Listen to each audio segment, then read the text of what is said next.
Welcome everybody, my name is Eric, and you are watching One Smoker's Palate on Oakland Tobacconist.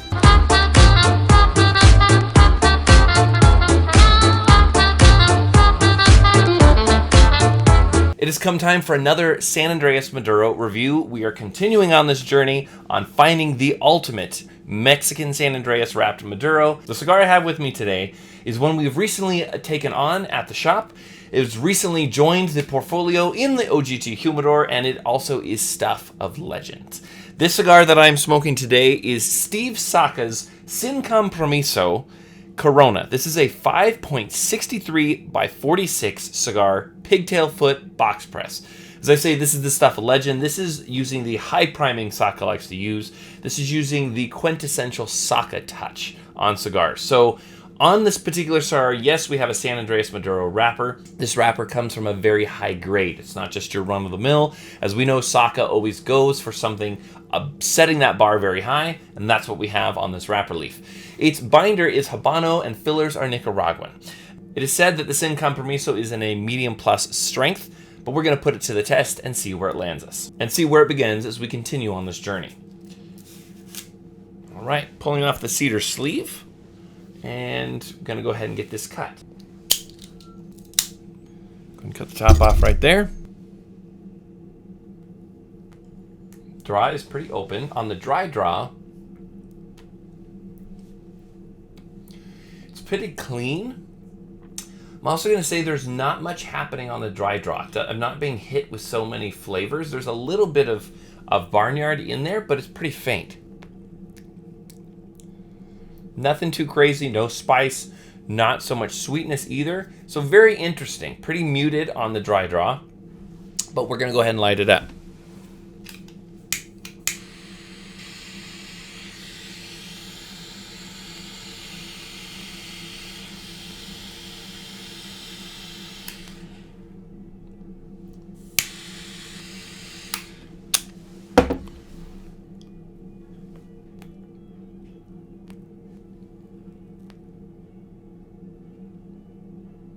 Okay, so getting this lit up, it still has that very clean finish. When I say clean finish, I mean that there's not much of a blast of flavor that's lingering and clinging to your tongue. It's very open, it's very smooth. But as far as flavor notes, I'm getting more of a chocolate covered raisin, like a dark chocolate raisin. There's also a little bit of espresso powder, and maybe instead of dark chocolate, it's so dark it's more on like that bitter dark chocolate. But no pepper at all. So sometimes when you're dealing with a stronger cigar, you expect spice, you expect pepper to really be there. It's almost non-existent on this. I can feel the strength of the tobacco, but it's not punching me in the face or the gut with a blast of spice and pepper. My eyes aren't watering, anything like that. So time to take a second puff and second impressions.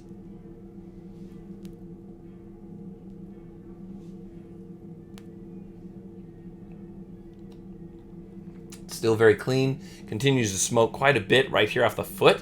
Reminds me a little bit of some of those cigars like Drew Estate cigars and such that are really completely bellowing smoke. I will also say there's sort of a I don't know, maybe fig, like a figgy sweetness to it that's really there, and a little bit of like a hickory note, like a barbecue hickory note that's really faint and that's lingering. So that's the beginning of Sin Compromiso. I'm going to continue to smoke this. Let's see where it lands us in One Smoker's Palate.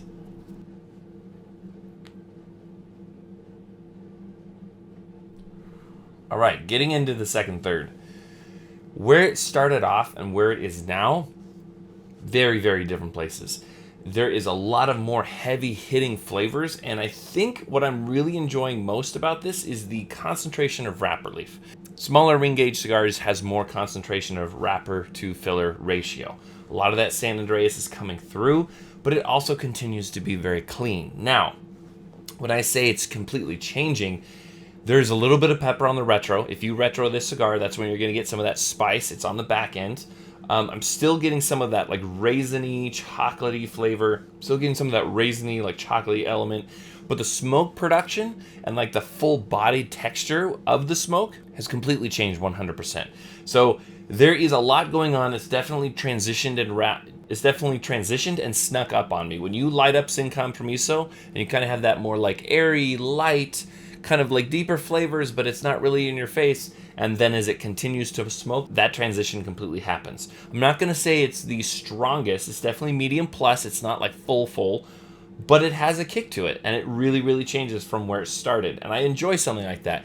Sometimes when you have a transition, and when you transition from, oh, I really, really enjoy this startup, and then it kind of dies off as you smoke it, I will say this is so far the opposite for me. Started off a bit more lighter and mild than I was expecting, and then ramped up as I continued to smoke. So let's take a second puff for second impressions.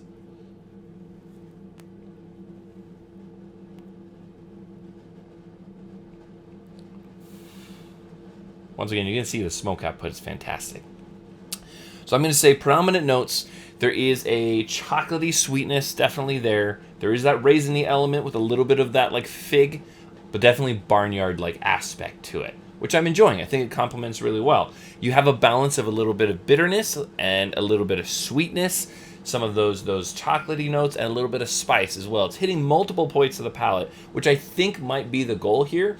Any saltiness might be coming from the binder, which is Nicaraguan Habano, and that kind of adds a little bit to it, but mostly I'm getting that San Andres sweetness over the top. So I'm going to continue to smoke it, and we'll see where it lands us in the final third of Sin Compromiso. Here we are in the final third of Sin Compromiso.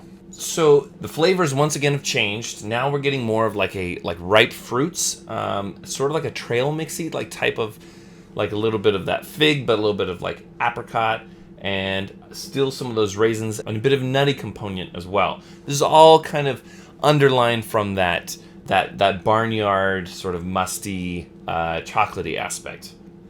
I will say, unfortunately, the ashes continue to fall. And I think that's probably due more to the small ring gauge that I'm dealing with, but that's definitely there.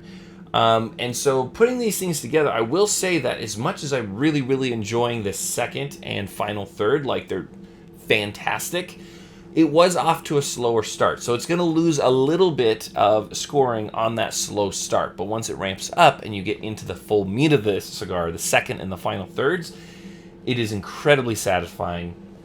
And still remains to be that like stronger medium plus, but really open and really clean on the finish, which I'm really appreciating. It's not like completely overwhelming me, and it's not completely filling that aftertaste. So I'm going to go ahead and do a final impression.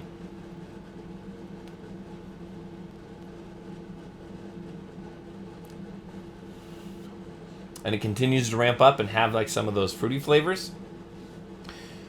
So taking all these things and combined, it gets high marks for smoke output, gets high marks for the draw, and it really brings in a lot of transition. If you want something complex and something that's going to change, this cigar does that in spades. And I really, really enjoy where it changes to.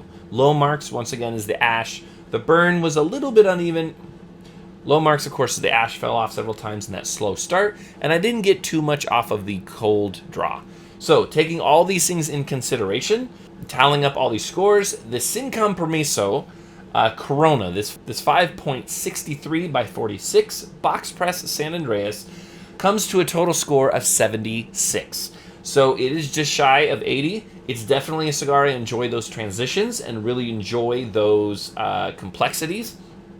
But as far as San Andres Maduro, it's a very, very different, but it definitely has elegance to it, complexity in spades. Fantastic cigar, fantastic. However, it did not take seat number one. Thank you so much for watching the review, smoking with me here on the channel. We will continue this journey of One Smoker's Palate to find the ultimate San Andres Maduro in 2022. Once again, thanks for watching. I am Eric. This is One Smoker's Palate.